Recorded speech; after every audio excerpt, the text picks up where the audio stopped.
ఆయనే వెలుగై ఉన్నటువంటి వాడుకున్నాడు, ఆయనే జీవమై ఉన్నటువంటి వాడుకున్నాడు.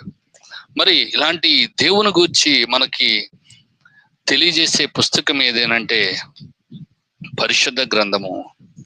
అదేదో పురాణం కాదు, లేకపోతే అవేవో రకరకాలైనటువంటి గ్రంథాలు కాదు, కానీ మనము పెట్టుకున్నటువంటి పేర్లు మాత్రము ఏమాత్రం కానే కాదు. ఒక చరిత్రను గురించి కొంచెము పర్టిక్యులర్ అయినటువంటి వ్యక్తుల గురించి మాట్లాడుకున్నప్పుడు వారి పేర్లు మనము పెట్టేస్తూ ఉంటాం. పలానా వాళ్ళ చరిత్ర ఇది, ఇది లేక పలానా వాళ్ళ యొక్క సంగతి అంటూ కోట్ చేస్తూ ఉంటాం. కానీ ఇక్కడ గమనించినట్లయితే దేవుని గూర్చినటువంటి సంగతులు ఎంత అద్భుతమైనటువంటివి, ఎంత అమోఘమైనటువంటివండి. దైవ గ్రంథము అనే పేరు, దీని పరిశుద్ధ గ్రంథం అనే పేరు. ఎందుకంటే దేవుడు పరిశుద్ధుడు కనుక మరి ఆయన గ్రంథంలో రాయబడినటువంటి మాటలన్నీ కూడా